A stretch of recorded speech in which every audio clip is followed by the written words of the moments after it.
Imagine being entirely engulfed in absolute suffocating darkness.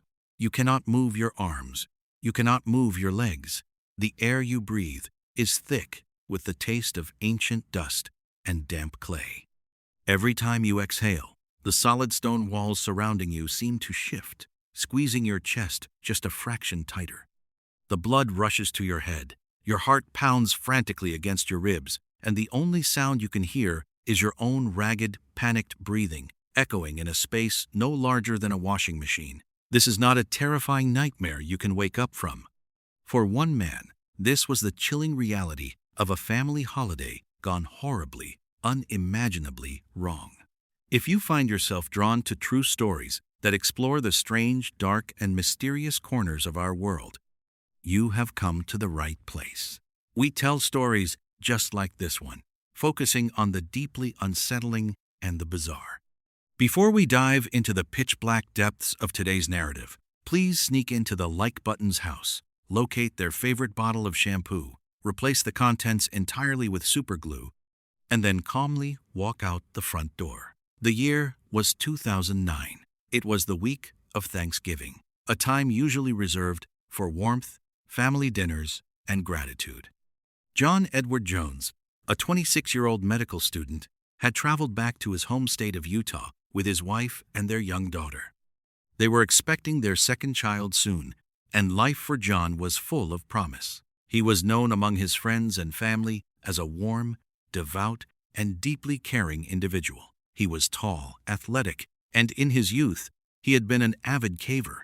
He and his brother Josh used to spend their weekends exploring the various cave systems scattered across Utah, navigating the dark subterranean worlds with the fearless energy of youth.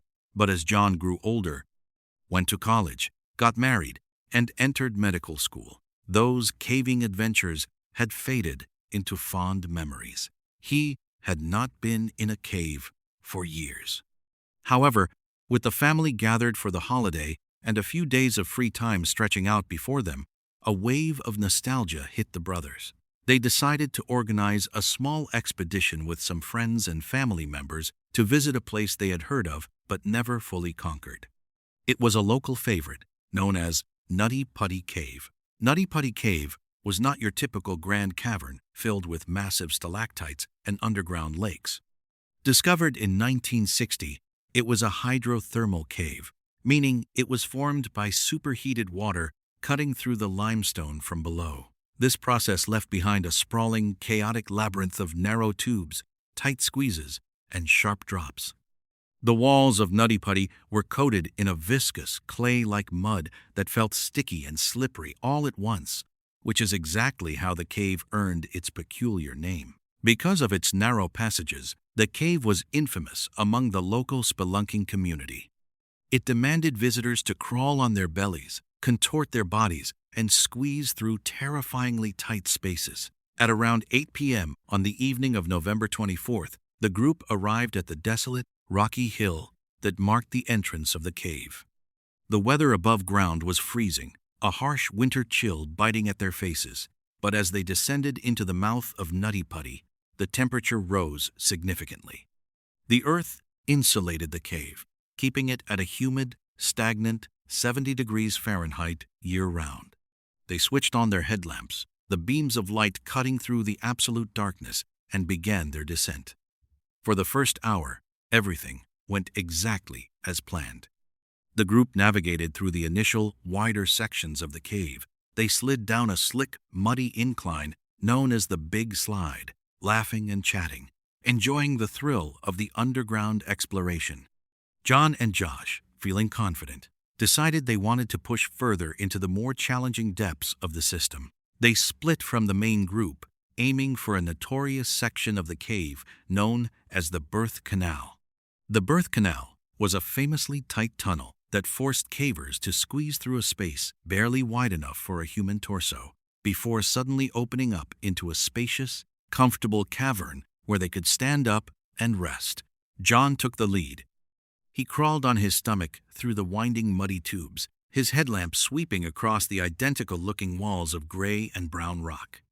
Without realizing it, in the confusing and unmapped lower sections of the cave, John took a wrong turn. He had bypassed the actual birth canal entirely and was now dragging himself into a highly dangerous, unmapped fissure known only to a few hardcore cavers as Ed's push. The tunnel began to slope downward at a severe angle. The ceiling lowered and the walls pressed in closer to his shoulders.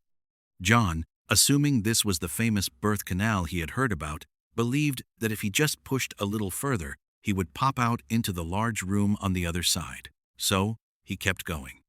He wriggled forward like a worm, using his elbows and toes to inch his way down the increasingly steep incline. Soon, the tunnel became so narrow that he could no longer use his arms to pull himself forward. His arms were pinned against his sides, and one arm was forced backward above his head. The tunnel then took a sharp, nearly 90-degree downward drop. John, fighting against gravity and the slick mud, slid forward headfirst into the vertical crevice. Suddenly, his chest became wedged against the unyielding stone. He was stuck. He was nearly upside down, trapped at an agonizing 70-degree angle. The space was barely 10 inches wide and 18 inches high. To put that into perspective, it is the size of the opening of a standard front-loading washing machine, but made of jagged, immovable rock. John exhaled, trying to make his chest smaller to slip through, but as he let the air out of his lungs, his body slid an inch deeper into the narrow V-shaped wedge of the crevice. When he instinctively tried to inhale again, his chest could not expand. The rock walls were pressing directly against his ribs. Panic, cold and sharp, immediately set in. He tried to wiggle backward, but his body was completely corked in the hole. Every slight movement only caused him to sink deeper due to the slick clay and the steep downward angle. He called out for his brother. Josh, who was a few yards behind him in the tunnel, heard the muffled, panicked cries. He crawled forward until he saw John's boots protruding from the tiny hole in the floor of the tunnel. Josh reached down, grabbed his brother's calves, and pulled with all his might. For a brief second, John slid upward, but the space was so cramped that Josh could not get a proper grip. When Josh's hands slipped, John immediately slid back down into the crevice, wedging himself even deeper than before. The sheer force of the drop slammed John's chest into the rock, knocking the wind out of him in a terrifying gasp. Through the narrow gap, John managed to speak. His voice was strained, thick with terror. He told Josh that he could not breathe, that he was trapped, and that he needed help. Josh, realizing the horrifying reality of the situation, knew he could not pull John out alone. He told his brother to stay calm, prayed with him for a brief moment, and then scrambled backward through the twisting, claustrophobic tunnels to reach the surface. Once outside, breathing the freezing night air, Josh called 911. It was now roughly 9:30 p.m. The response was massive. Within an hour, the desolate dirt road leading to the cave was lit up by the flashing red and blue lights of police cruisers, fire trucks, and search and rescue vehicles. Over 130 rescue workers, including the most experienced volunteer cavers in the region, descended upon the site. They set up a command center, brought in massive floodlights, and began organizing a rescue operation. The first rescuer to reach John was a woman named Susie. She was small, agile, and an expert in navigating tight subterranean spaces. It took her over an hour of agonizing crawling through the muddy labyrinth just to reach the spot where Josh had left his brother. When she finally arrived, all she could see were the soles of John's climbing boots sticking out from the jagged hole. She called out to him. John's voice came back, weak, muffled, and laced with exhaustion. He asked her if she was there to get him out. He told her he really wanted to get out. Susie assessed the situation, and the reality she reported back to the surface was grim. John was wedged in the worst possible position imaginable. Because he was completely upside down, his body was fighting a losing battle against gravity. The human circulatory system is not designed to function upside down for extended periods. Gravity was pulling all of his blood down into his brain and his lungs. His heart was being forced to pump twice as hard to push the blood back up to his legs. Fluid was already beginning to build up in his lungs, a condition known as pulmonary edema, making every single breath a monumental struggle. Furthermore, the space was simply too small for any specialized rescue equipment. They could not use jackhammers or explosives to widen the tunnel because the vibrations would likely cause a cave-in, crushing John instantly. The rock surrounding him was solid limestone, too hard to chip away by hand in such a cramped position. The only option was to pull him out by his feet. For the next 12 hours, the rescue effort was a grueling, heart-wrenching test of endurance. Rescuers worked in shifts, crawling down into the claustrophobic nightmare, staying with John, giving him sips of water through a long tube, and trying to keep him awake and calm. They lowered a two-way radio down to him so he could speak with his wife, who was waiting in absolute agony on the surface. Her voice, echoing through the dark, cold stone, was the only thing keeping John tethered to the world above. The rescue team eventually devised a plan. They would drill heavy-duty climbing anchors into the walls of the tunnel above John, thread a specialized rope through the anchors to create a complex pulley system, tie the rope around John's legs, and have a team of men pull in unison.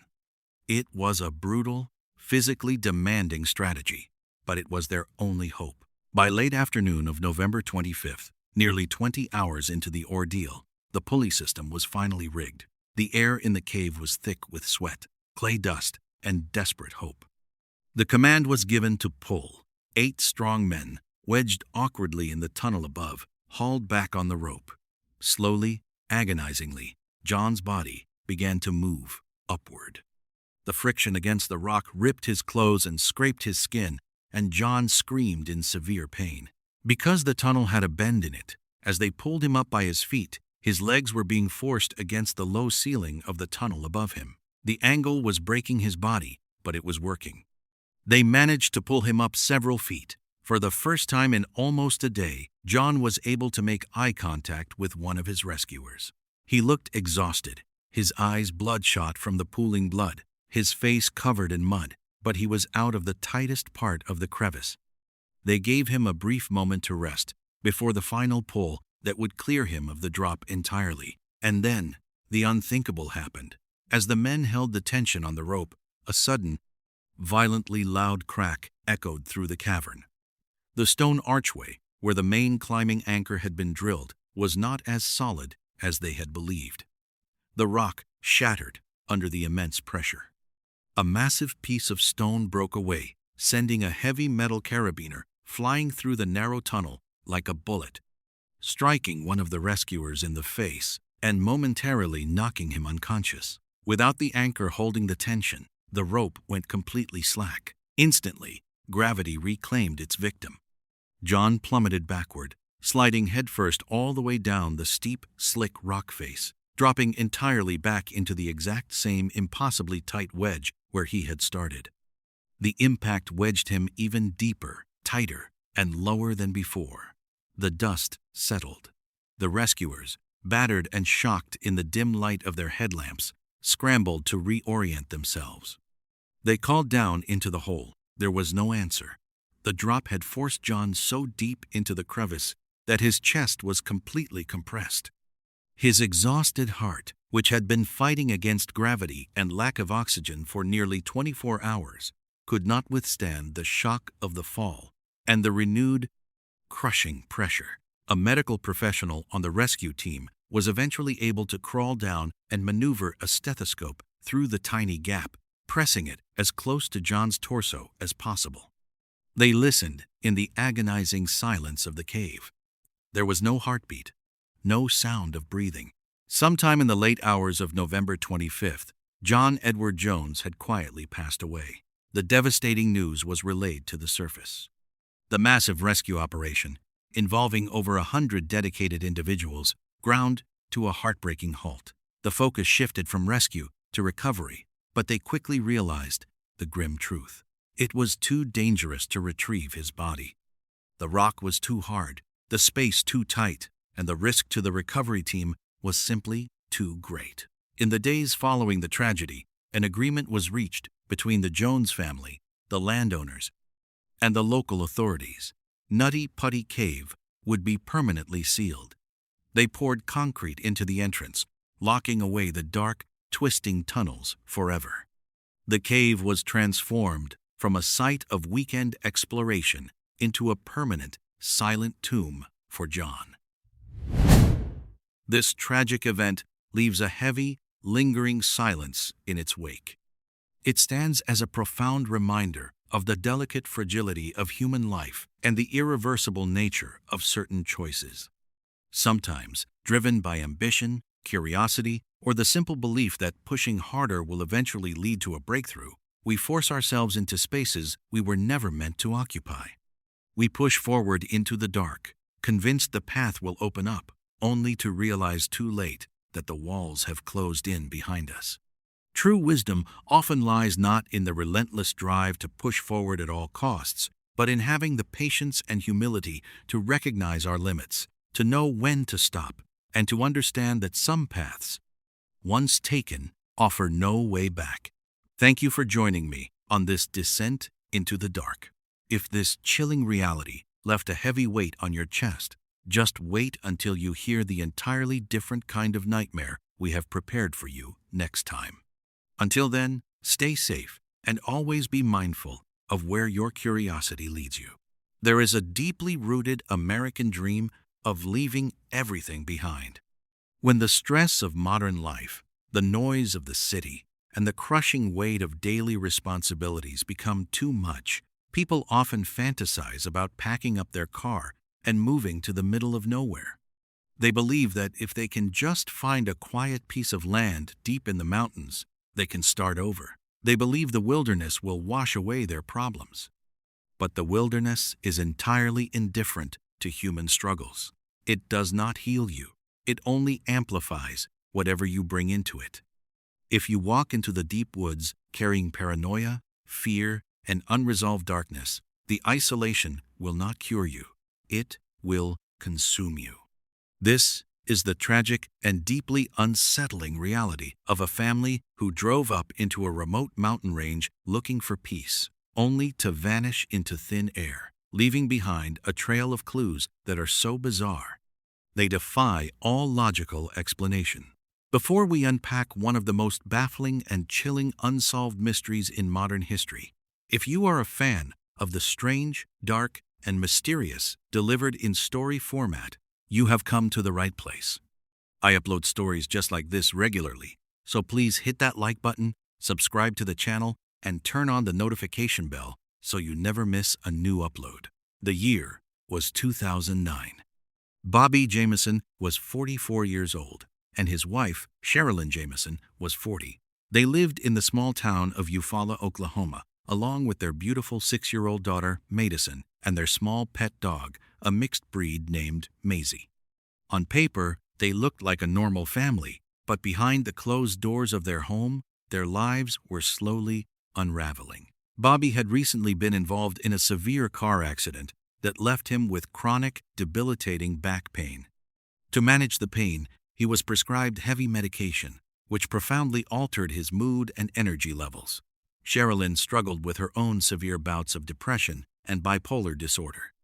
As the medical bills piled up and their physical and mental health deteriorated, the family became increasingly isolated. They stopped talking to their neighbors. They pulled Madison out of public school. The walls of their home seemed to be closing in on them. In the months leading up to October of 2009, Bobby and Sherilyn began exhibiting behavior that was deeply alarming. They started telling the few people they still spoke to that their house was haunted, but they were not talking about simple bumps in the night. Bobby seriously claimed that there were hostile, invisible spirits living on the roof of their house. He became so consumed by this delusion that he actually went to a local pastor and asked him if there was a specific type of bullet he could buy that would allow him to shoot and kill ghosts.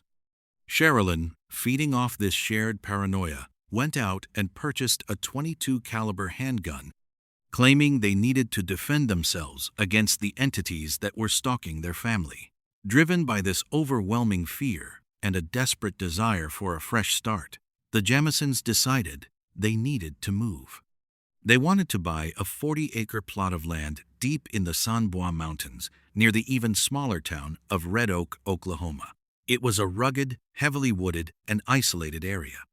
They planned to buy a shipping container, place it on the land, and live completely off the grid, far away from whatever they believed was hunting them. On October 8, 2009, the family prepared to leave for a short trip to view the land. But before they left, their home security camera captured something that would later become a cornerstone of this terrifying mystery. The camera was pointed at their driveway, recording the family as they packed their white pickup truck. The footage is incredibly disturbing to watch. It is completely silent, but the visual alone is enough to make your skin crawl. For over 2 hours, Bobby and Sherilyn are seen walking back and forth from the house to the truck. They are carrying completely mundane items, but the way they are moving is entirely unnatural. They are walking with a stiff, mechanical gait, almost like zombies. They walk past each other dozens of times in the narrow driveway, but they never make eye contact. They never stop to speak to each other.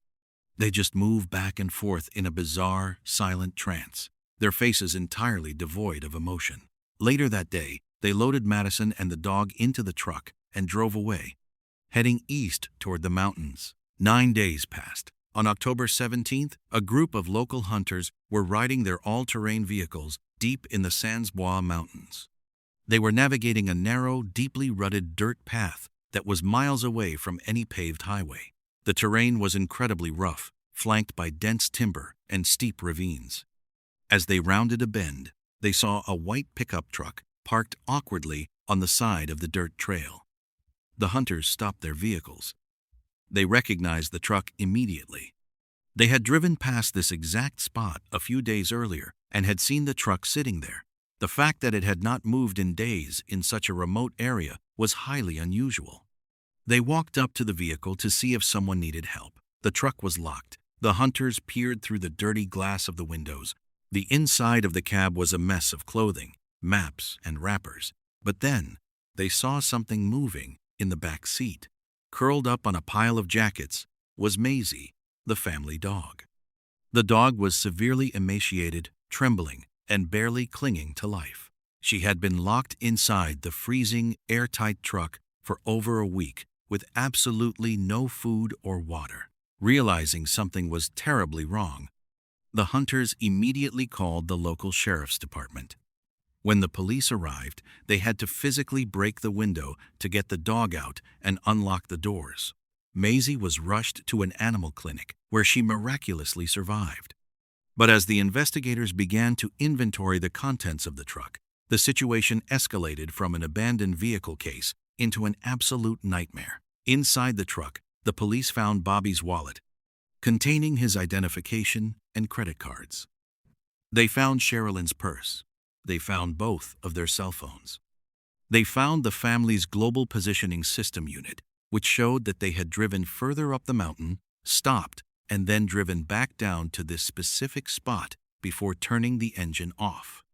They found the heavy winter coats the family would have desperately needed in the freezing autumn mountain air. But the most shocking discovery was located underneath the driver's seat. Tucked away in a bank bag was $32,000 in pure, hard cash. The investigators were completely baffled. If the family had been robbed, the criminals would have certainly taken the massive sum of money. If they had simply gotten out of the truck to go for a short walk and gotten lost, why did they leave their dog locked inside the vehicle to slowly starve to death? Why would they lock the doors behind them? And why would they leave their heavy coats inside when the temperature outside was rapidly dropping? A massive search and rescue operation was immediately launched. Over 100 volunteers, police officers with tracking dogs, and men on horseback scoured the rugged terrain surrounding the truck. They combed through the dense brush, checked the deep ravines, and searched the abandoned coal mines that dotted the landscape.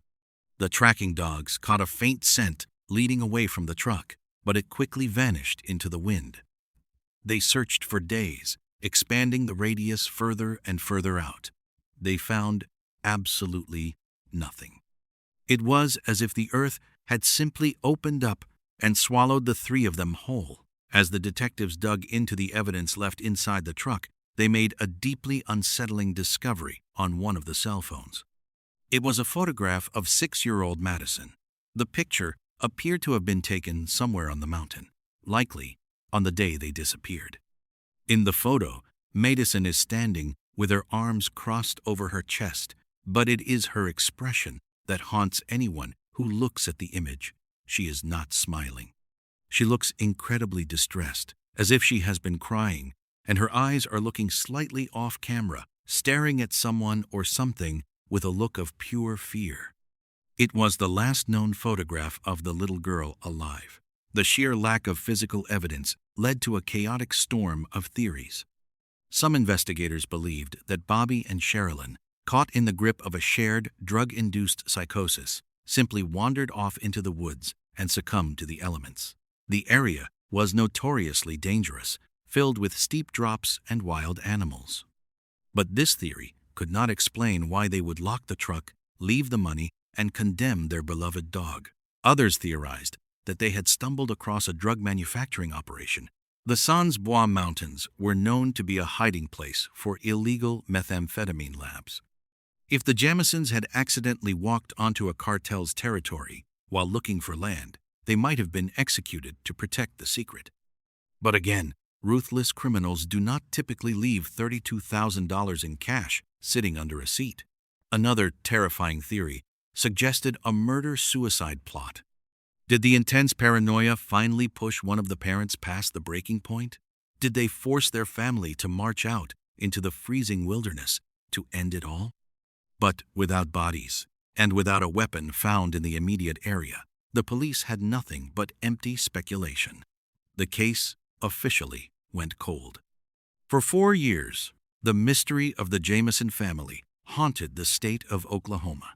Then, on November 16, 2013, the silence of the mountains was finally broken. Another group of hunters were trekking through a deeply isolated section of the forest, roughly 3 miles away from the spot where the white pickup truck had been abandoned 4 years earlier. This specific area had not been thoroughly searched during the initial investigation because it was extremely difficult to access and incredibly far for a 6-year-old child to walk through dense, thorny brush. One of the hunters noticed something pale, contrasting against the dark autumn leaves. As he walked closer, the horrifying reality of what he was looking at came into focus. Lying on the forest floor were the skeletal remains of 3 human beings.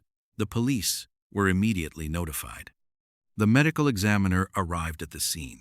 Because the bodies had been exposed to the harsh elements and scavenging animals for 4 years, there was very little physical evidence left. But the arrangement of the remains told a silent, tragic story. The 3 skeletons belonged to Bobby, Sherilyn, and Madison. They were found lying face down, side by side, perfectly parallel to one another. The medical examiner took the remains back to the laboratory for a thorough analysis. The bones were heavily weathered. They could not determine the exact cause of death for Sherilyn or Madison due to the severe decomposition. There were no broken bones to suggest a fall, and no obvious knife marks. However, when they examined Bobby's skull, they found a small, mysterious hole. The coroner could not definitively state whether the hole was caused by a bullet from a small caliber weapon or if it was the result of animal activity over the years. Because the evidence was so degraded, the official cause of death for all 3 members of the Jamison family was ruled as undetermined. The discovery of the bodies only deepened the terrifying mystery. How did they get 3 miles away from their truck? The terrain was brutal. If they were lost and freezing, basic survival instincts dictate that you stay near your vehicle, which provides shelter. Why did they walk purposefully into the deepest, most unforgiving part of the woods? And why did they lay down side by side? If they were forced out there by someone else, why lay them out so methodically? If it was a murder-suicide, where was the weapon? The .22 caliber handgun that Sherilyn had purchased was never found inside the truck, and it was never found near the bodies. Did one of them use it, and then an animal carried it away? Or did someone else walk away with it? The truth of what happened on that cold October day remains buried in those mountains. But the most terrifying explanation is the one that forces us to look inward. The Jamesons were running away from invisible ghosts. They were running away from the suffocating pressure of their failing health, their financial ruin, and the demons taking root inside their own minds. When they locked the doors of their truck and walked into the dark, silent forest, they brought that paranoia with them. It is entirely possible that in the grip of an intense, shared psychological breakdown, the rustling of the wind in the trees sounded like footsteps. The shadows of the branches looked like the entities they believed were hunting them. Driven by blind, absolute terror, they abandoned their vehicle, abandoned their money, and forced their daughter to march deeper and deeper into the wilderness to escape an enemy that did not exist. When exhaustion and the freezing cold finally overtook them, they laid down together, holding onto each other as the darkness closed in. This tragic story leaves a heavy, lingering weight on the mind. It speaks to a profound truth about human nature. We spend so much energy trying to outrun our problems. We change our jobs, we move to new cities, and we dream of escaping into the isolation of nature, believing that a change of scenery will bring us peace. But physical distance cannot cure an internal wound. The shadows we refuse to confront in the daylight will inevitably follow us into the dark. It teaches us a quiet lesson about the absolute necessity of facing our struggles directly.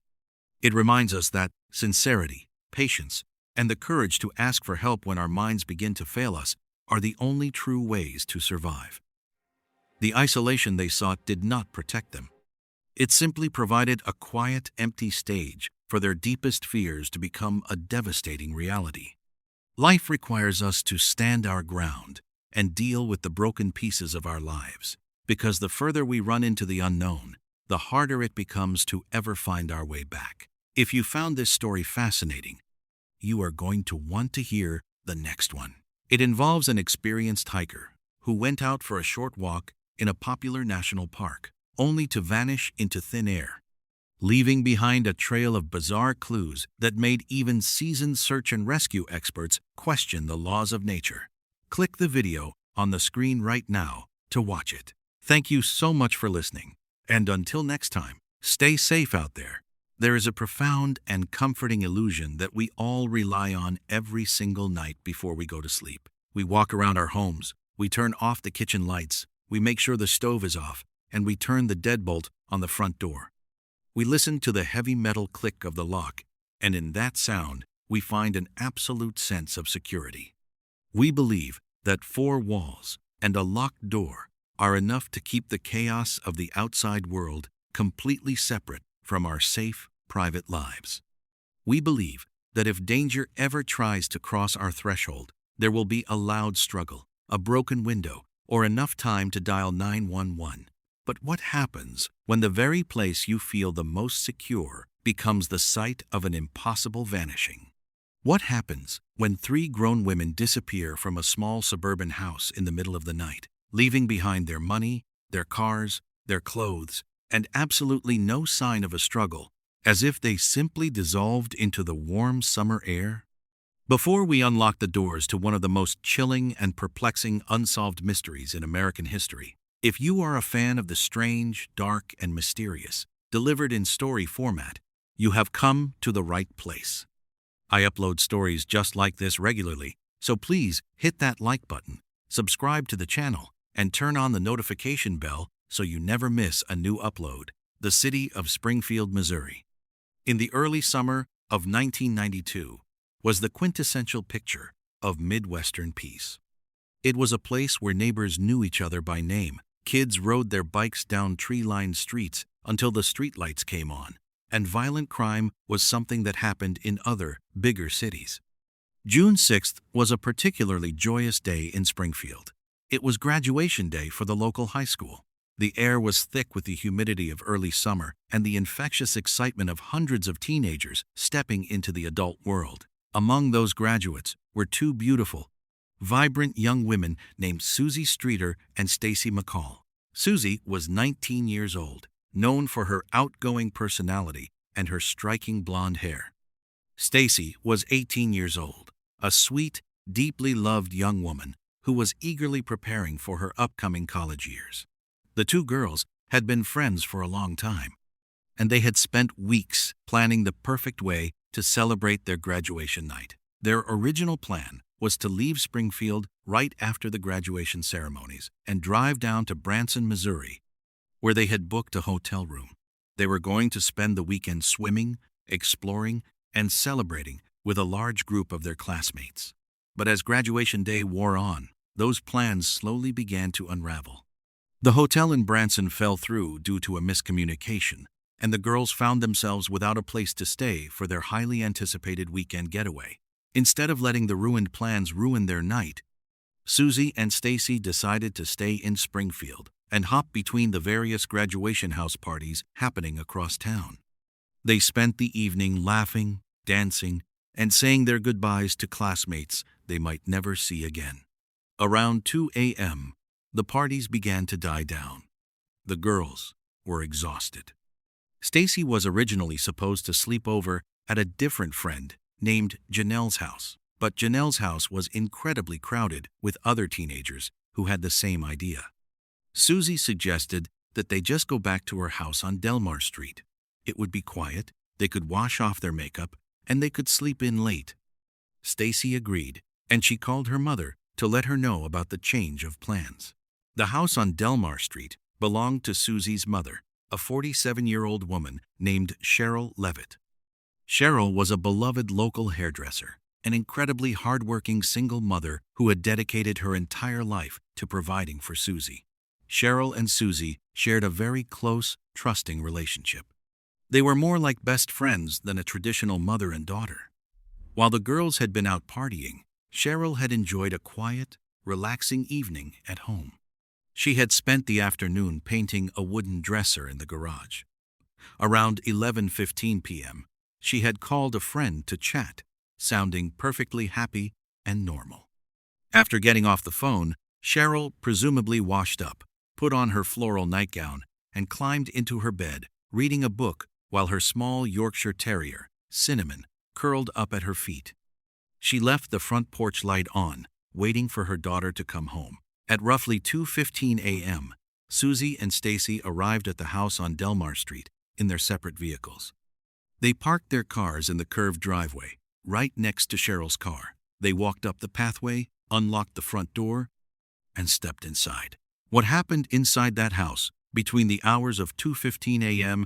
and 8 a.m. is a black hole of information that has terrified investigators for decades. The next morning, Sunday, June 7th, the sun rose hot and bright over Springfield. Janelle, the friend whose house the girls had initially planned to sleep at, woke up early. She had promised to meet Susie and Stacy that morning so they could all go to a nearby water park to spend the day together. When the girls did not show up at the agreed-upon time, Janelle assumed they had just overslept. She got into her car and drove over to the house on Delmar Street. When Janelle pulled up to the house around 9 a.m., she noticed that Susie's, Stacy's, and Cheryl's cars were all parked in the driveway. This made sense. They were home. They were just sleeping.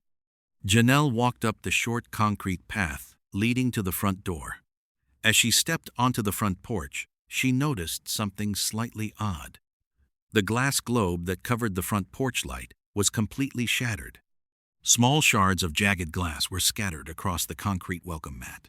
Janelle carefully stepped over the glass and reached for the front door handle. She expected it to be locked, but when she turned the brass knob, it clicked open effortlessly. The front door was completely unlocked. Janelle pushed the door open and stepped into the living room. She called out for Susie and Stacy, her voice echoing in the quiet house. There was no answer. The only sound was the frantic, high-pitched barking of Cheryl's dog, Cinnamon. The little dog was running around the living room in a state of absolute distress. Cinnamon was usually a very calm dog, but this morning she was highly agitated, pacing back and forth and whining near the front door. Janelle walked further into the house. The television in the living room was turned on, emitting a quiet hum, but displaying only static snow. She walked into Susie's bedroom. The bed looked as though it had been slept in, but the room was empty. She walked into Cheryl's bedroom. Again, the bed covers were pulled back, but Cheryl was nowhere to be found. Janelle went into the bathroom. Sitting neatly on the bathroom counter were 2 wet washcloths, carefully folded over the edge of the sink. Beside them were Susie and Stacy's makeup remover pads. This indicated that the girls had indeed made it home safely, gone through their entire nighttime routine, and prepared for bed. Starting to feel a genuine sense of unease, Janelle went back into the living room. Sitting perfectly undisturbed on the coffee table were 3 purses. They belonged to Cheryl, Susie, and Stacy. Janelle looked inside them. Stacy's wallet still contained a large amount of cash from her graduation gifts. Cheryl's purse held her keys, her money, and a pack of cigarettes she never left the house without. Women do not leave their homes without their purses. They certainly do not leave without their money, their keys, and their cars. Confused and frightened, Janelle called Stacy's mother, Janice McCall. Janice had been waiting for her daughter to come home all morning. When Janelle explained that the girls were not at the house, but all their belongings were there, Janice immediately felt a cold spike of dread in her chest. She told Janelle to stay put, and she and her husband immediately drove to the house on Delmar Street. When Stacy's parents arrived, they searched the house frantically. They looked in the closets, the garage, and the backyard. There was absolutely no sign of the 3 women. The house was perfectly clean. There was no blood, no overturned furniture, no signs of a struggle whatsoever.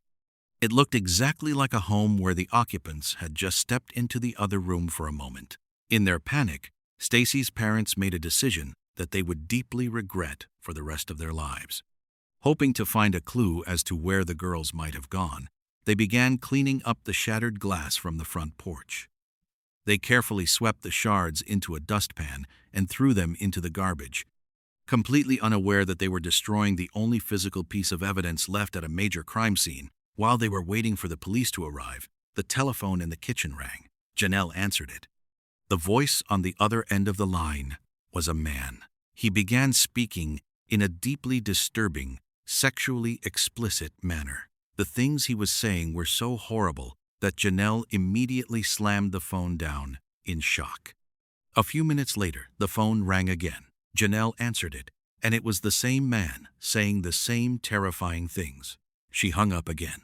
When the police finally arrived on the scene, they walked into a house that was now filled with panicked family members and friends.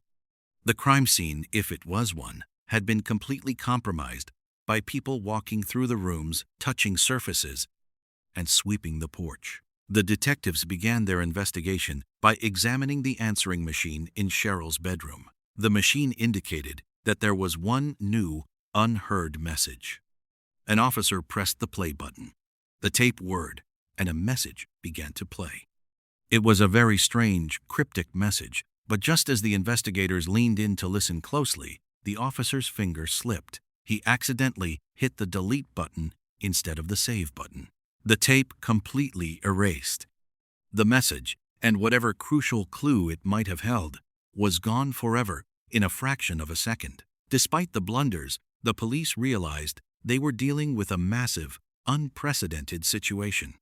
3 adult women do not voluntarily vanish from a locked house without taking a single personal item. The local authorities called in the Federal Bureau of Investigation. The quiet street was quickly swarmed with federal agents, crime scene technicians, and tracking dogs. The technicians dusted the entire house for fingerprints. They found nothing out of the ordinary. They sprayed the carpets and walls with luminol, a chemical that illuminates microscopic traces of blood that have been cleaned up. The house glowed completely dark. There was not a single drop of blood anywhere. The tracking dogs were given the women's clothing to pick up their scent. The dogs led the handlers out the front door, down the driveway, and into the street. But as soon as the dogs reached the pavement, the scent abruptly stopped. It did not fade away into the woods. It did not trail down the block. It stopped immediately, exactly where a vehicle would have been parked. This led investigators to a chilling, undeniable conclusion. Cheryl, Susie, and Stacy did not walk away from that house. They were placed into a vehicle and driven away. But how does someone kidnap three healthy, capable adults from a small house in a quiet neighborhood without making a sound? Cheryl was a fiercely protective mother. If someone had broken down the door and threatened her daughter, she would have fought to the death. The neighbors, whose houses were only feet away, reported hearing absolutely nothing that night.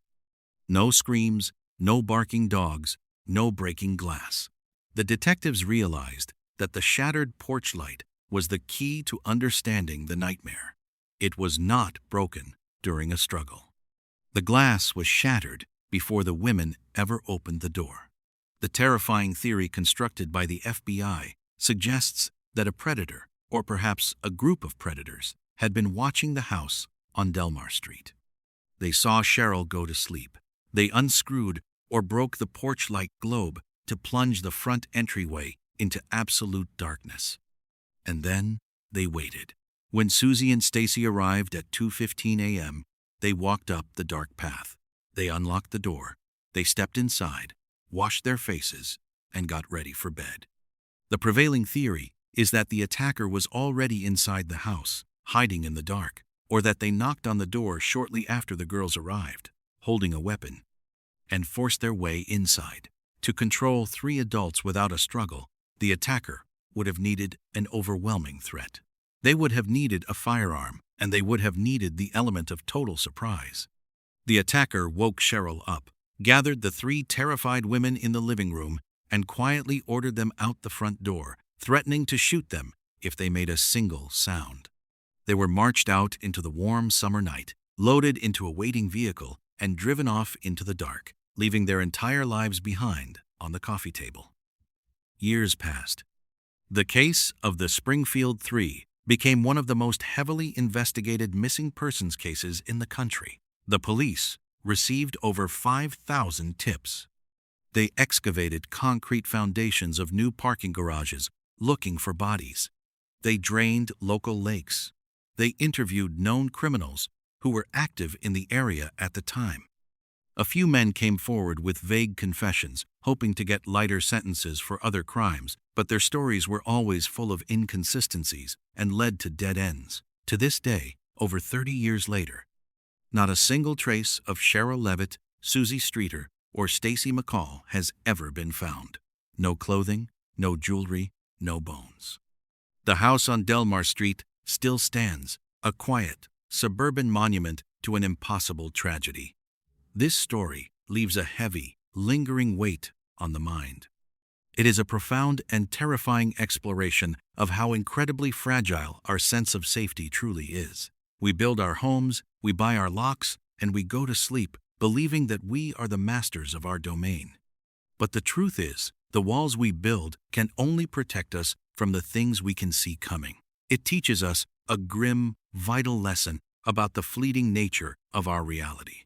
The graduation parties, the laughter, the mundane act of taking off makeup, all of it was erased in a matter of minutes by an unseen darkness.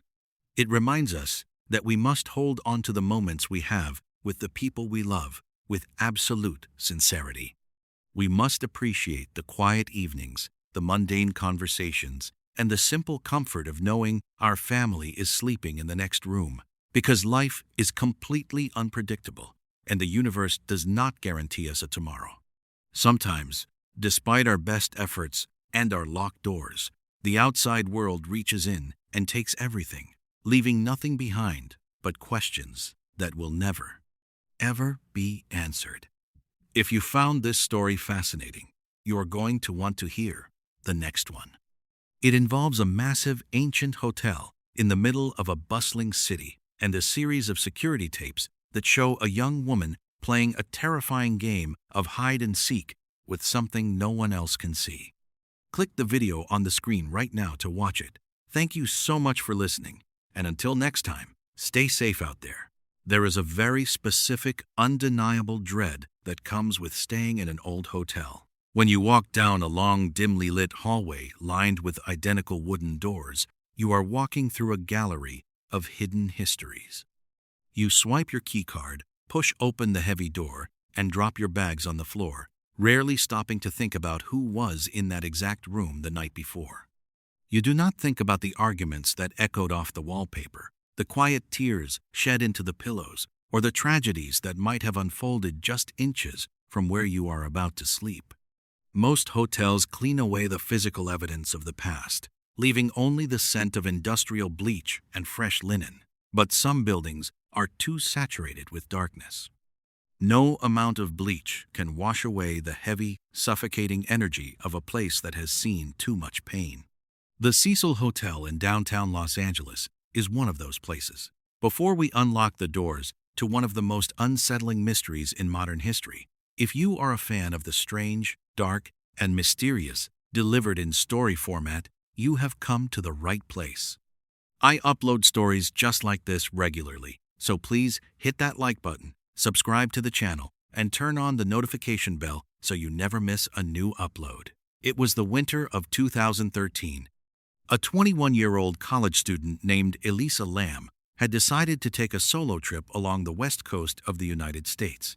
She was from Vancouver, Canada, and she was looking for an adventure.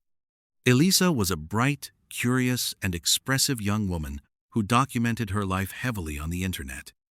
She maintained a blog where she wrote about art, fashion, and her personal struggles.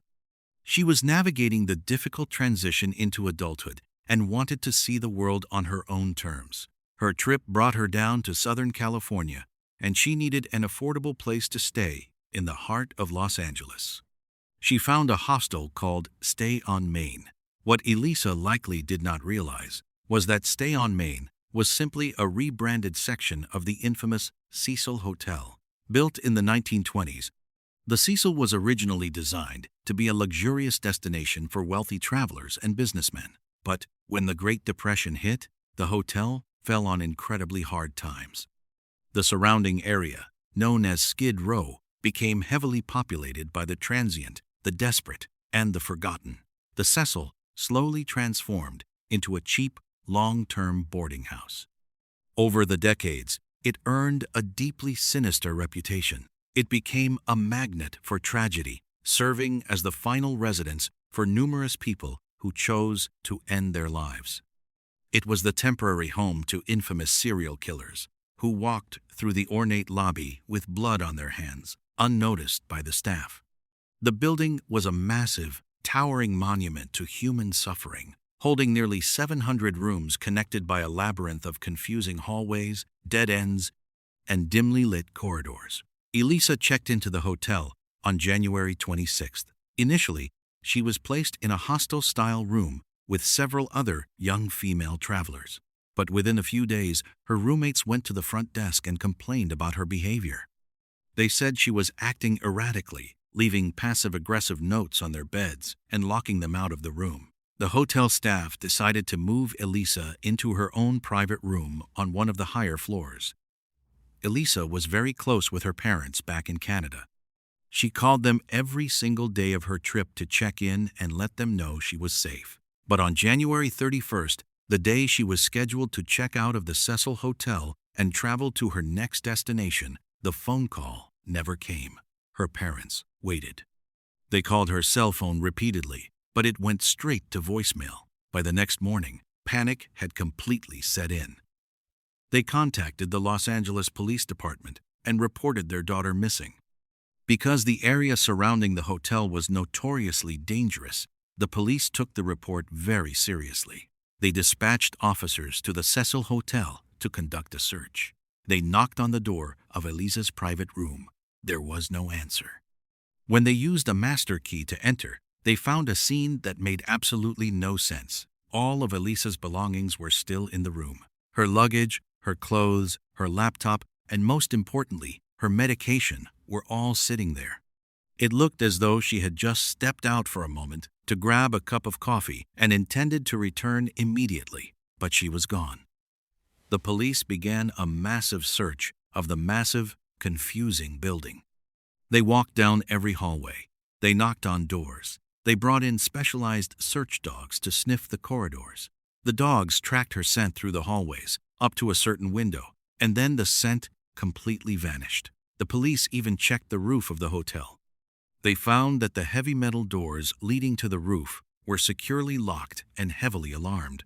If anyone tried to open those doors, a loud siren would immediately sound at the front desk. The alarms had not been tripped. There was no trace of Elisa Lam. 2 weeks passed. The story of the missing Canadian tourist hit the local news, but the police had zero leads. It was as if the sprawling, dark hotel had simply opened its jaws and swallowed her whole. Then, in a desperate attempt to gather information from the public, the police released a piece of security camera footage captured inside one of the hotel elevators. They hoped someone might recognize her or notice a clue they had missed. Instead, the video became a viral sensation of pure, unadulterated terror. The footage is deeply unsettling to watch. It is silent, grainy, and stamped with the date February 1st. It shows Elisa walking into the elevator. She is wearing a red zippered hoodie, a casual shirt, and dark shorts. She steps inside, casually leans forward, and presses a column of buttons. She does not press just one button. She presses a series of them, right down the middle row. She steps back and waits for the heavy metal doors to close. But the doors do not move. They stay completely open. Elisa steps forward and looks out into the hallway. Her movements are sharp, jerky, and deeply strange. She peers out to the left, then to the right, moving her head with a bird-like paranoia. She suddenly jumps back into the elevator and presses herself flat against the wall, hiding in the corner as if she is terrified that someone or something is coming down the hallway to get her. A few moments pass. The doors still refuse to close. She steps out into the hallway again. This time, she does a strange, square dance-like step. She steps out, steps back in, steps out again. She is looking at something, but the camera angle only captures the interior of the elevator and a small sliver of the hallway. Whatever she is looking at is just out of frame. She walks out into the hallway, standing just to the left of the open elevator doors. Then she begins to move her hands and arms in a bizarre, unnatural way. She twists her wrists, waving her fingers in the air as if she is treading water or casting a spell. Her hands contort and bend. She is clearly interacting with someone or something, but she is completely alone. Finally, she turns and walks away, disappearing down the dark hallway. The moment she is out of sight, the elevator doors finally, quietly, slide shut. The release of the video sent the public into a frenzy. Millions of people watched it, offering countless theories. Some believed she was being pursued by a killer who was standing just outside the camera's view, holding the elevator button to keep the doors open. Others pointed to the dark history of the Cecil Hotel, suggesting she was interacting with a sinister, invisible entity. Her unnatural hand movements and sheer terror seemed to defy any logical explanation. While the internet analyzed every single frame of the tape, a completely separate and horrifying situation was unfolding inside the hotel. Guests staying at the Cecil began calling the front desk with highly disturbing complaints. They said the water pressure in their rooms had dropped to a mere trickle. When they tried to take a shower, the water that came out of the showerhead was completely black. It looked like dark, muddy sludge. As the water ran, the color would eventually clear up, but the smell remained. The guests complained that the tap water smelled pungent, sweet, and metallic. When they brushed their teeth or drank from the sink, the water tasted putrid and completely foul. The complaints grew so numerous that the hotel management could no longer ignore them. On the morning of February 19th, a hotel maintenance worker was dispatched to investigate the plumbing. He took the elevator up to the top floor and used a secure stairwell to access the roof of the building. The roof of the Cecil Hotel was a vast, flat expanse of concrete and gravel. Sitting on top of a raised platform were 4 massive cylindrical water tanks. These tanks supplied the water for the guest rooms, the showers, and the kitchens below. They were huge metal structures, standing over 8 feet tall and 4 feet wide. The maintenance worker climbed a metal ladder to the top of the platform. He walked over to the first tank. He reached down and unlatched the heavy metal hatch that covered the opening at the top of the tank. He lifted the heavy lid, leaned forward, and looked inside the dark, echoing chamber. Floating face up in the water, inches from the top of the tank, was the decaying, naked body of Elisa Lam. The worker scrambled backward in absolute horror. He immediately called the authorities. When the police and fire department arrived, the sheer logistics of the scene completely baffled them.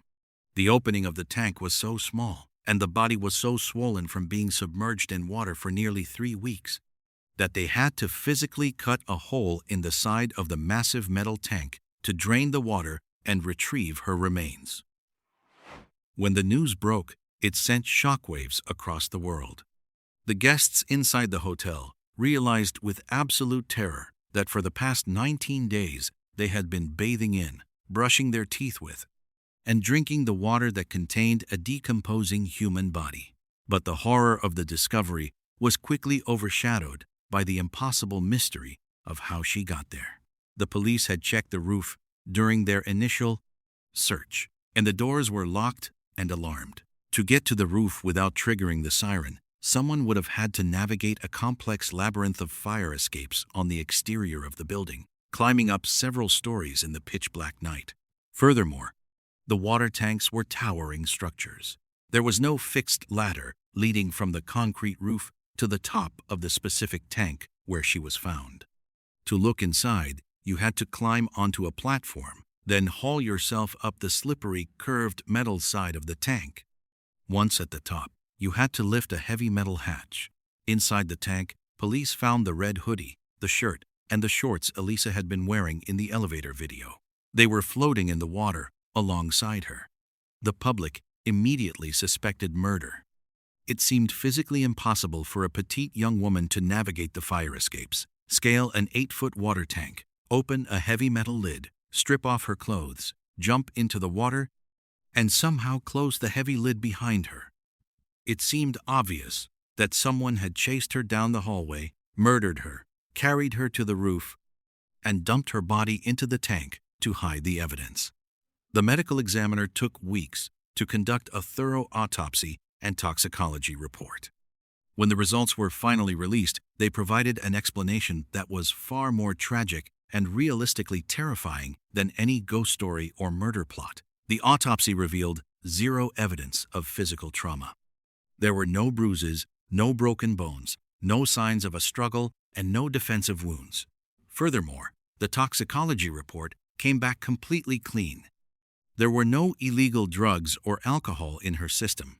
However, the toxicology report did reveal something incredibly important. The levels of her prescribed medication in her bloodstream were extremely low. Elisa Lam suffered from severe bipolar disorder. Her condition required strict, daily medication to keep her brain chemistry balanced. When she traveled to Los Angeles, the change in routine, the stress of traveling alone, or perhaps a personal decision, led her to stop taking her medication as prescribed. When a person with severe bipolar disorder stops taking their medication, they can fall into a deep, psychotic, manic episode. During these episodes, the brain begins to misfire. The person can experience vivid hallucinations, extreme paranoia, and a complete break from reality. They might believe they are being hunted. They might believe they have to hide.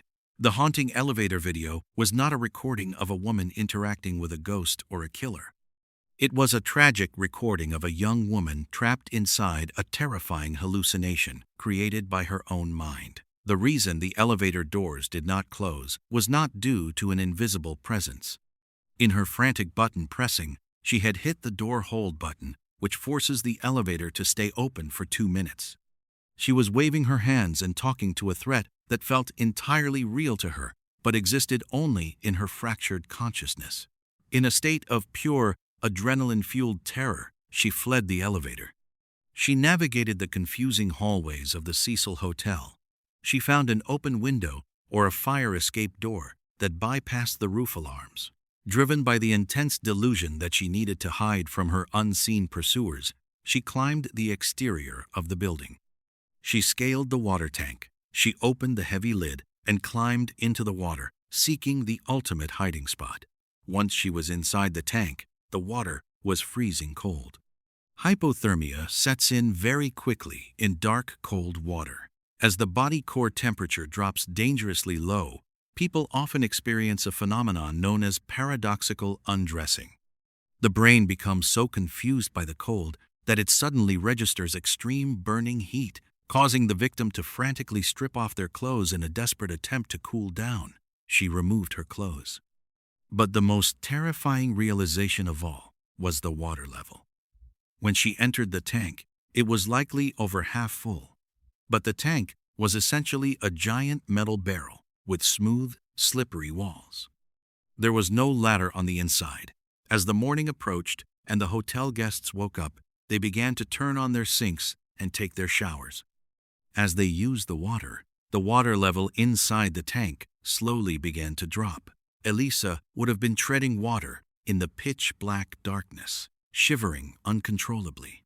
As the water level sank lower and lower, the opening at the top of the tank moved further and further out of her reach. Her fingers would have scraped desperately against the slick metal walls, finding absolutely nothing to hold on to. She was trapped in an echoing, freezing, dark metal cylinder, screaming for help that would never come, until sheer exhaustion finally pulled her beneath the surface. The lid on top of the tank was likely never closed behind her. The initial reports of the maintenance worker finding the lid closed were corrected during the investigation. He had found the lid open exactly as she had left it when she climbed inside. The story of the Cecil Hotel and Elisa Lam leaves a heavy, lingering weight on the mind. It is a profound tragedy that strips away the comforting myths of monsters and ghosts, replacing them with the raw, devastating reality of mental illness. It teaches us a subtle, vital lesson about the immense vulnerability of the human condition. A person can be completely surrounded by hundreds of people in a massive hotel located in the middle of one of the most populated cities on Earth and still be entirely, hopelessly alone. It reminds us that the darkest, most terrifying places are not always found in the basements of old buildings or at the end of unlit hallways. Sometimes, the most inescapable prisons are built inside our own minds, waiting quietly for a moment of imbalance to lock the doors. Life requires us to be truly observant, to look past the surface of those around us, because we never know the terrifying battles someone might be fighting in the quiet isolation of their own reality. If you found this story fascinating, you are going to want to hear the next one.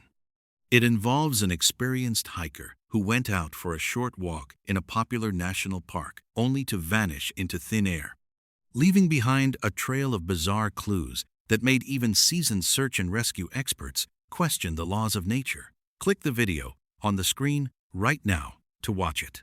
Thank you so much for listening, and until next time, stay safe out there. Imagine walking into a freezing, dark cabin in the middle of an isolated forest. You are shivering uncontrollably, starving, and terrified. Right in front of you, stacked neatly on the shelves, is enough food to last an entire year. Just outside the door is a full propane tank connected to a heater inside the room. All you have to do is turn a small valve, strike a single match, or open a can of food. But instead of saving your own life, you just lie down in the freezing dark, pull a blanket up to your chin, and slowly waste away. This is not a hypothetical scenario from a horror movie. This is exactly what happened in one of the most baffling, unsettling, and heartbreaking mysteries in American history. If you are a fan of the strange, dark, and mysterious delivered in a story format, you have come to the right place. Please take a moment to gently tap the like button and subscribe so you never miss out on these unsettling stories. It was the evening of February 24th, 1978. 5 best friends from Yuba City, California, were piling into a turquoise and white 1969 Mercury Montego. The air was brisk, but the men were entirely consumed by excitement. These men were Ted Weyer, Gary Mathias, Jack Madruga, Jack Hewitt, and Bill Sterling. They ranged in age from 24 to 32, and they were a very unique group of friends. Each of them had some form of mild cognitive disability or psychiatric condition, but they were high-functioning, held down jobs, lived safely at home with their parents, and shared an intense, unbreakable bond over one single passion. That passion was basketball. They had formed their own team called the Gateway Gators. The very next day, they were scheduled to play their first game in a regional Special Olympics tournament. The stakes were incredibly high in their eyes, as the winning team would get a free week-long trip to Los Angeles.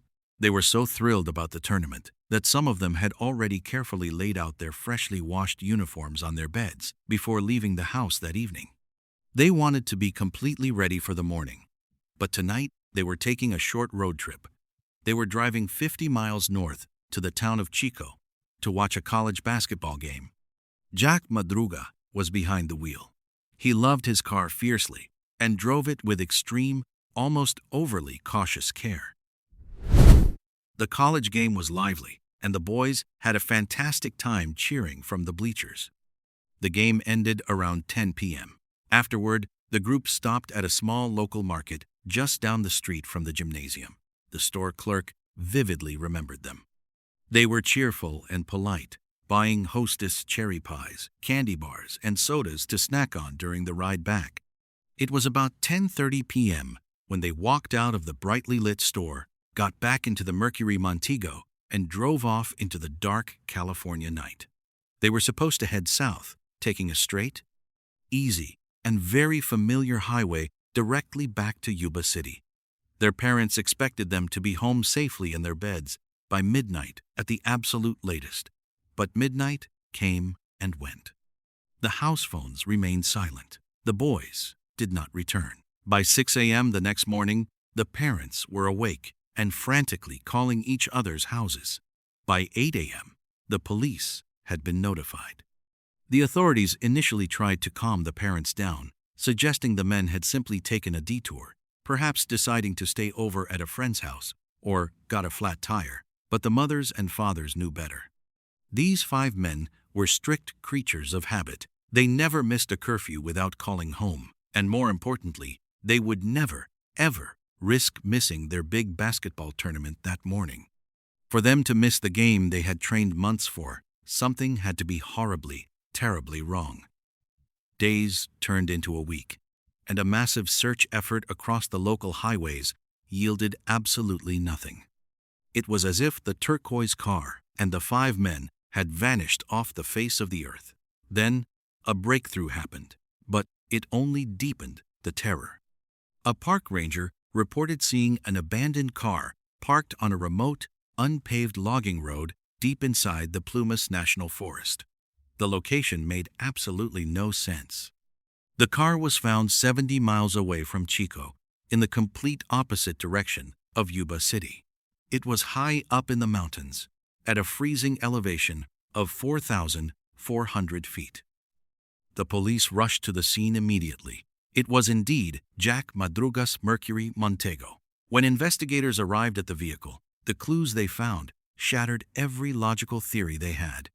The car was sitting perfectly upright on the snow-covered dirt road.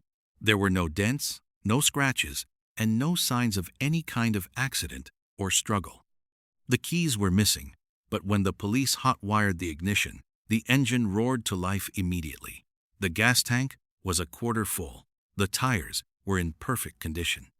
The car was slightly bogged down in a shallow snowdrift, but 5 grown men could have easily pushed it out in less than a minute. Even more bizarre, the candy wrappers and empty soda cans from the market in Chico were neatly folded and left inside the cabin. But there was no trace of the 5 men. The authorities were completely baffled. Why would Jack Madruga, a man who hated driving on unfamiliar roads and treated his car like a prized possession, drive up a treacherous, winding, unpaved mountain road in the dead of winter? They were far from home, heading into absolute wilderness, wearing clothes meant for a mild California evening indoors. They were dressed in light windbreakers, jeans, and low-top sneakers. The temperature up on that mountain was plummeting toward 0 degrees. And why, when the car got slightly stuck, did they abandon a perfectly working vehicle that could have provided shelter, safety, and a functioning heater? Shortly after the car was found, the police received a deeply disturbing tip. A local man named Joseph Shones came forward with a story that sounded like a nightmare. He told police that on the exact night the men went missing, he was driving his own truck up that very same logging road. He was looking for the snow line because he wanted to bring his family up for a ski trip that coming weekend. His truck got deeply stuck in the snow. While he was outside, violently shoveling the snow trying to free his tires, he experienced a sudden, massive heart attack.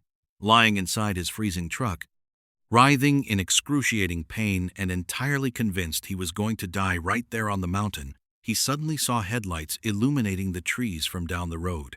It was around 11:30 p.m. He saw a car park a short distance behind him. He heard the muffled sound of voices drifting through the freezing air. Desperate for his life, Shones pushed his door open, stepped out of his truck, and yelled for help at the top of his lungs. Through the blinding glare of the headlights, he claimed he saw a group of men, and strangely, a woman holding a baby. But the very moment he called out to them, the voices instantly stopped. The headlights were abruptly shut off. The pitch-black woods went dead silent. Shones called out again, pleading for them to help a dying man. He received absolutely no answer. It was as if the group had dissolved into the shadows. Shones eventually managed to survive the night and painfully walked back down the mountain the next morning to get help. His story baffled investigators. The footprints around Madruga's abandoned car perfectly matched the 5 missing men. But who was the woman with the baby? And why on earth would these 5 friendly, gentle men completely ignore a dying man screaming for help in the pitch-black woods? Before the police could launch a full-scale ground search of the deep forest, severe winter storms battered the mountain range. A brutal blizzard dumped snow continuously for weeks, piling up to 15 feet high in some areas. The search had to be entirely called off. It was too dangerous for the rescue teams. The parents of the 5 men were left in a state of agonizing, unending limbo. Months slowly passed. The heavy snow slowly began to melt as the warmth of spring finally arrived. In early June, exactly 114 days after the men disappeared into the night, a small group of motorcyclists were riding their dirt bikes on a very rough, remote trail deep inside the forest. They were nearly 20 miles uphill from the spot where the Mercury Montego had been abandoned. They came out into a clearing and stumbled upon a United States Forest Service trailer. It was a small, heavy-duty cabin used by park rangers during the summer months. The bikers noticed that the front window of the trailer had been violently broken out. Curious and slightly uneasy, they parked their bikes and looked inside the shattered window. The overwhelming smell of decay hit them first. Then, peering into the gloom, they saw the body. It was Ted Wire. He was lying squarely on a bed, completely wrapped from head to toe in 8 thick sleeping bags and heavy blankets. He was severely emaciated, his body reduced to a skeleton covered in skin, and his feet were completely ruined by severe frostbite. The bikers fled in terror and notified the authorities. When investigators swarmed the remote trailer a few hours later, the scene they documented inside made absolutely no logical sense. It defied human survival instincts. Forensic analysis revealed that Ted Wire had lived inside that dark, freezing trailer for up to 3 agonizing months after the night he went missing. His thick beard growth and the extreme loss of body weight indicated he had survived for many weeks, slowly and painfully starving and freezing to death. But the trailer was fully stocked with emergency supplies. All around the room were heavy winter coats, insulated boots, and extra sleeping bags, all left completely untouched. There was a large propane tank sitting right outside the trailer, directly connected to a large space heater inside. All Ted or his friends had to do was reach out and turn a simple metal valve to flood the room with life-saving heat. The valve was never turned. There were dozens of paperback books, paper materials, and wooden furniture that could have easily been used to start a fire in the fireplace. There were dry matches sitting right on the table in plain sight. No fire was ever made. But the most horrifying discovery of all was the food supply. In a small storage shed directly attached to the outside of the trailer, there was enough freeze-dried food, canned vegetables, fruits, and heavy military rations to comfortably feed all 5 men for an entire year. Investigators found that a tiny handful of cans had been opened and eaten. They were opened with a specialized military P-38 can opener. Gary Mathias, the only Army veteran in the group, was known to carry this exact type of can opener on his keychain. But after those first few cans, the men just stopped eating. The rest of the massive food hoard, literally an arm's length away from where Ted lay dying, was left completely untouched. Ted Wire, a man who weighed over 200 pounds when he vanished after the basketball game, weighed just 73 pounds when he was found wrapped in those blankets. He had slowly starved to death in a room absolutely overflowing with food. The police immediately fanned out to search the surrounding wilderness. Within a few days, the grim discoveries continued. They found the remains of Jack Madruga and Bill Sterling in a deep drainage ditch along the dirt road leading up to the trailer. Autopsies showed they had died of extreme hypothermia while attempting the grueling 20-mile hike up the mountain in the pitch dark. Further deep into the dense woods, searchers found the scattered, animal-scavenged bones of Jack Hewitt. His jeans and shoes were left nearby, and his father's heavy jacket, which he had been proudly wearing that night, was found discarded miles away. But Gary Mathias, the Army veteran and the most capable survivor of the group, was never found. The only trace of him was his low-top tennis shoes, which were found sitting neatly inside the trailer next to Ted's bed. It appeared that after Ted passed away, or perhaps shortly before, Gary put on Ted's heavier, warmer leather boots, stepped out of the trailer into the unforgiving winter wilderness, and walked away into oblivion. He was never seen or heard from again. The tragedy of the Yuba County Five leaves behind a chilling, impenetrable wall of questions. What terrifying thing drove these 5 men to abandon a perfectly safe working car and march 20 miles uphill through deep, freezing snow into total darkness, wearing nothing but light jackets? Why did they ignore Joseph Shones as he begged for his life? And, most hauntingly, why did the survivors, who actually reached the safety of the trailer, refuse to use the heat, the fire, or the massive pile of food that could have easily saved their lives? Psychologists and investigators have theorized for decades. Some believe the men saw something illegal or terrifying happening on that logging road, perhaps related to the mysterious woman and baby that Shones claimed to have seen. Maybe they genuinely believed they were being hunted in the dark. Their specific cognitive challenges might have caused them to panic entirely, their minds unable to process the fear, leading them to make highly irrational decisions. When they finally reached the Forest Service trailer after hiking for days in the snow, they had to break a window to get inside. It is highly likely they were so deeply afraid of getting in trouble with the law for breaking and entering into government property that their rigid minds refused to allow them to touch the supplies. They might have huddled together in the freezing dark, paralyzed by rules and fear, simply waiting for someone to come save them, until the bitter, cold, and unrelenting hunger slowly took them one by one. Ted Wire, known by his family to lack common sense but possessing an incredibly gentle soul, might have simply stayed in the bed where his friends tucked him in, patiently waiting for Gary to bring back help that would never arrive. There is a quiet, haunting beauty and immense tragedy in their final days. They never turned on each other. The ones who made it to the cabin tried their best to care for Ted. They tucked him into bed. They wrapped him in every blanket they could find. They stayed by his side in the dark. It speaks to a profound truth about life. Sometimes, the most innocent, trusting, and gentle souls among us are the most vulnerable to the chaotic, unforgiving nature of the world. Life demands a harsh adaptability.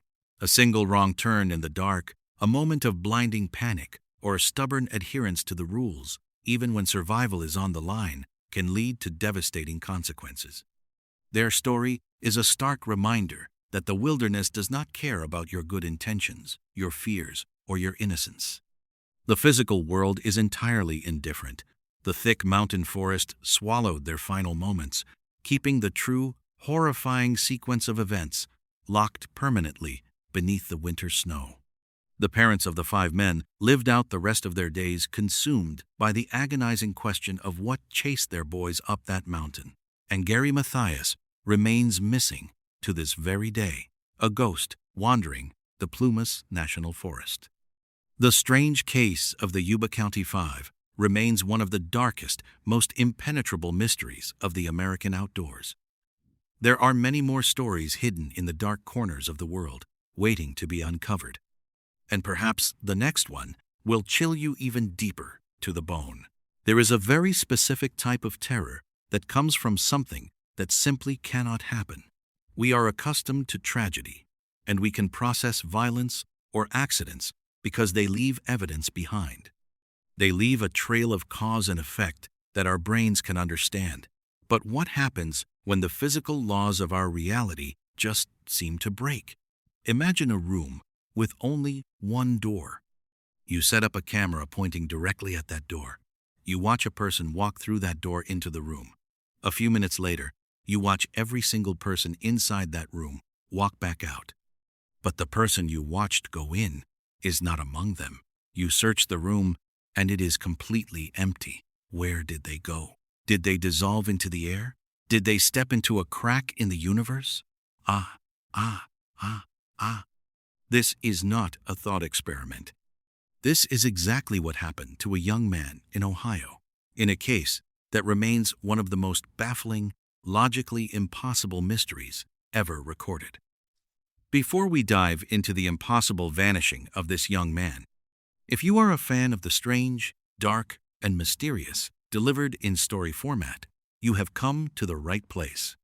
I upload stories just like this regularly, so please hit that like button, subscribe to the channel, and turn on the notification bell so you never miss a new upload. The year was 2006. The city was Columbus, Ohio. Brian Schaefer was 27 years old, and on the surface, his life was moving in a brilliant direction.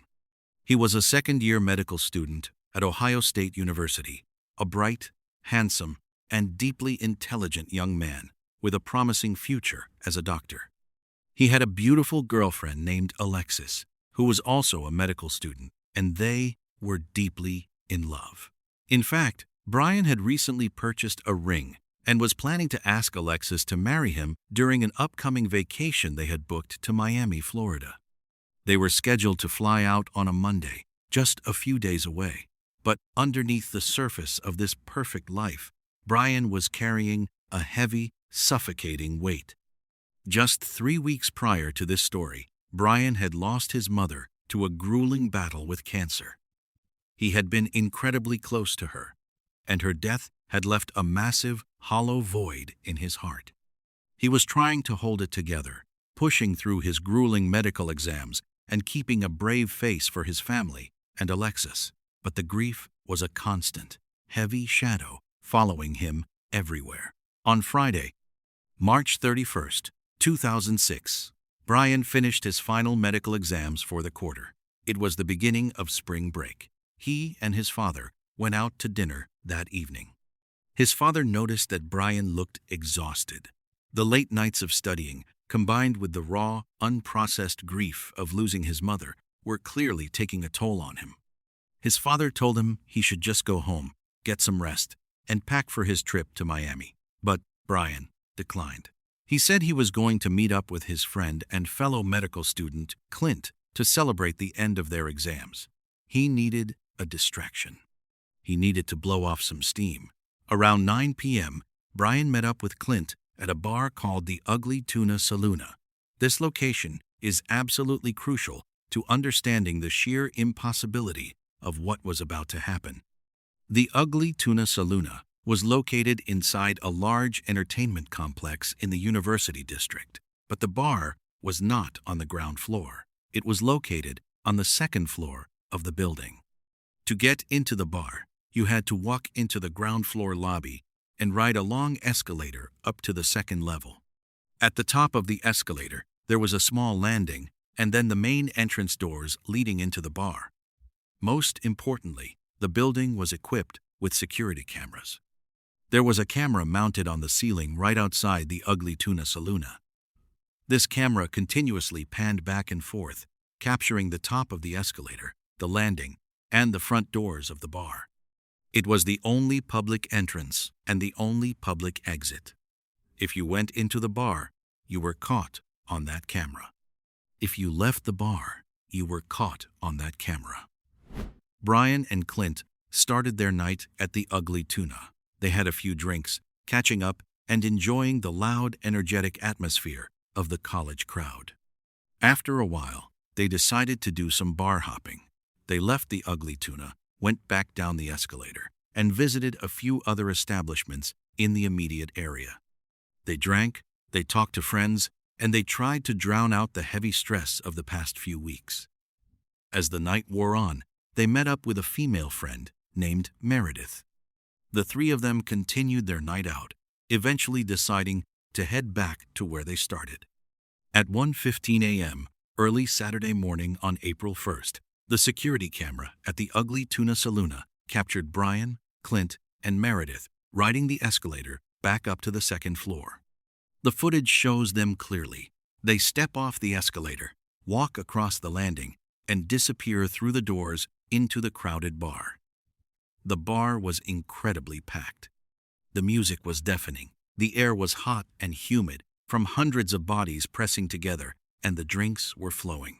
Clint and Meredith found a spot near the bar, but Brian told them he was going to walk around and see if he could find some other friends. He wandered off into the dense crowd, disappearing into the sea of people. Time slipped away.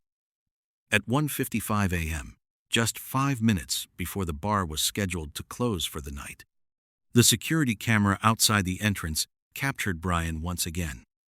The footage shows Brian stepping out of the front doors of the bar. He walks onto the landing near the top of the escalator. He is talking to two young women. They stand there for a brief moment, chatting. Brian looks totally normal. He is not stumbling. He does not look distressed, and he does not seem to be in any kind of danger. He says goodbye to the two women. The women turn and walk toward the escalator to leave the building. Brian, however, does not follow them. The camera clearly shows him turn around, face the entrance of the Ugly Tuna Saloon, and walk back toward the doors. He steps out of the frame, heading directly back into the bar. At 2 a.m., the harsh, bright, overhead lights of the Ugly Tuna Saloon turned on. The music abruptly cut off. The bartenders started shouting for everyone to finish their drinks and head toward the exit. It was closing time. Clint and Meredith were standing near the front, waiting for Brian. As the massive crowd began to funnel out of the doors and down the escalator, they kept their eyes peeled for their friend. They watched hundreds of college students shuffle past them. The crowd slowly thinned out until the bar was completely empty. The staff began wiping down the tables and sweeping the floors, but Brian never came out. Clint and Meredith checked the bathrooms. They were empty. They walked around the entire second-floor landing. Nothing. Clint tried calling Brian's cell phone multiple times, but it went straight to voicemail. Frustrated and assuming that Brian had perhaps met up with someone else and left without telling them, or simply decided to walk home to his apartment, Clint and Meredith gave up. They walked down the escalator and went home. Saturday morning arrived. Alexis, Brian's girlfriend, called him several times, eager to talk about their trip to Miami. Her calls went directly to voicemail.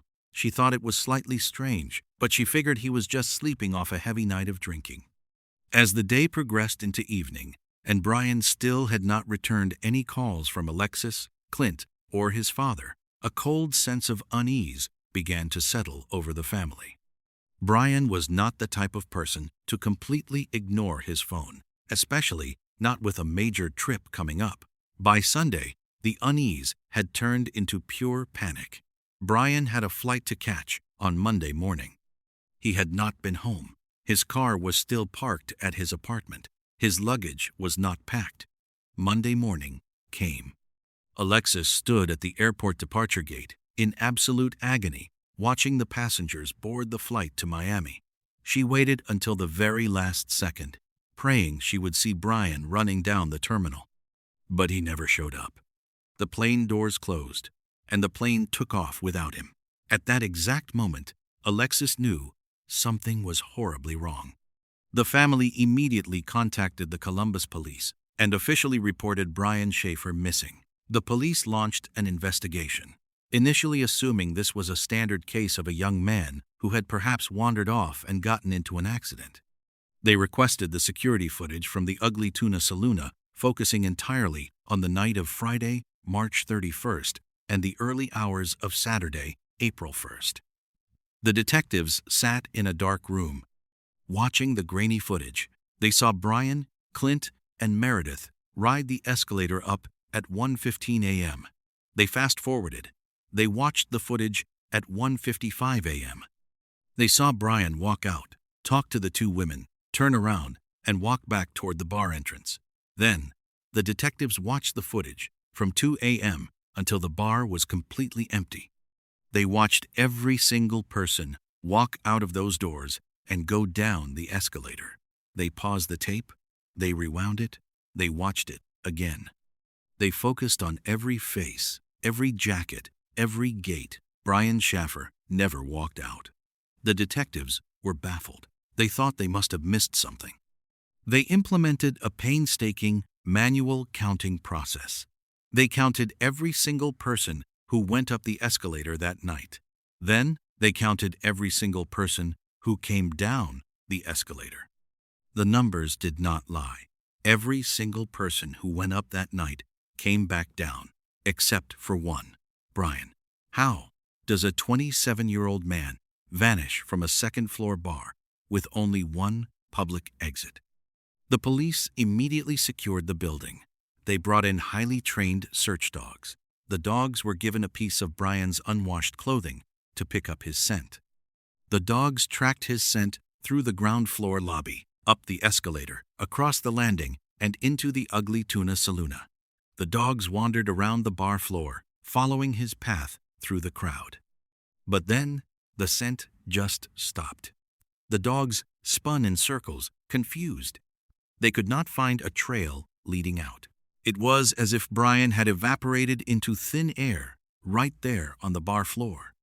The authorities began to look for alternative exits.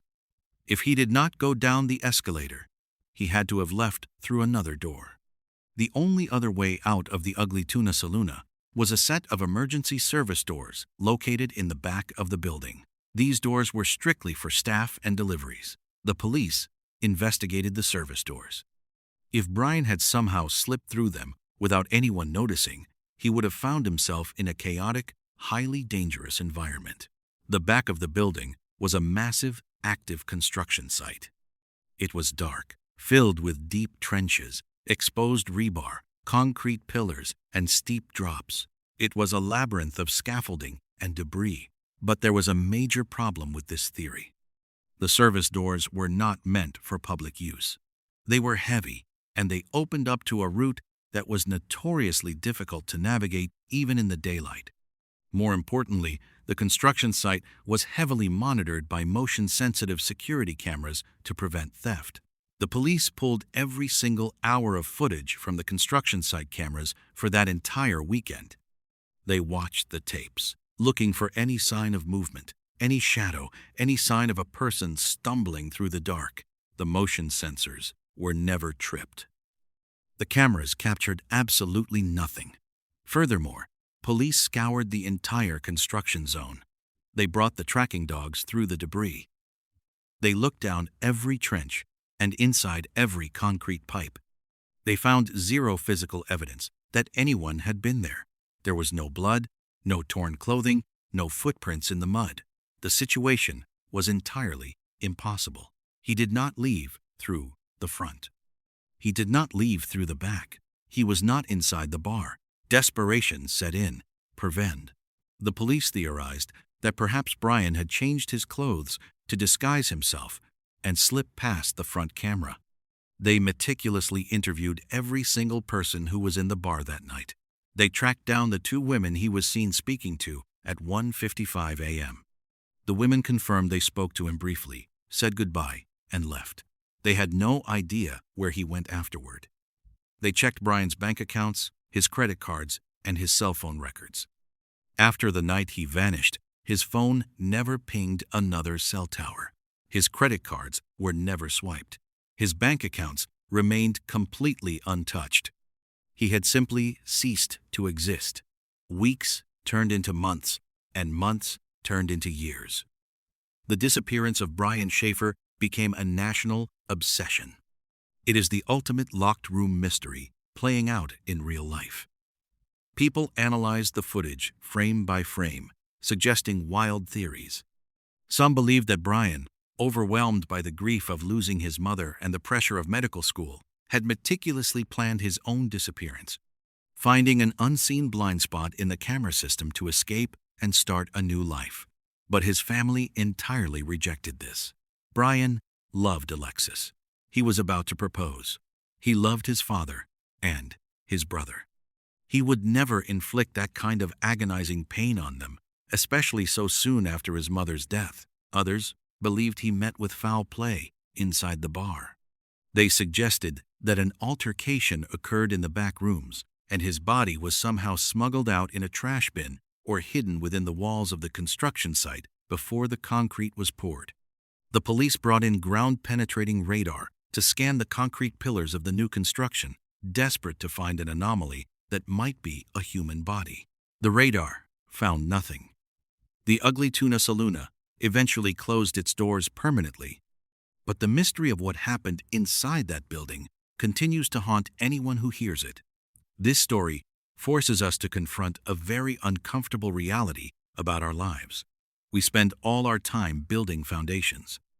We go to school, we plan vacations, we buy rings for the people we love, and we operate under the absolute assumption that tomorrow is a guaranteed event. We believe that the ground beneath our feet is solid. But life is an incredibly fragile, unpredictable current. The physical world can shift in ways we cannot comprehend. It teaches us a quiet lesson about the sincerity of our connections. We never truly know when the last time we speak to someone will be. We never know when a simple goodbye will become a permanent silence.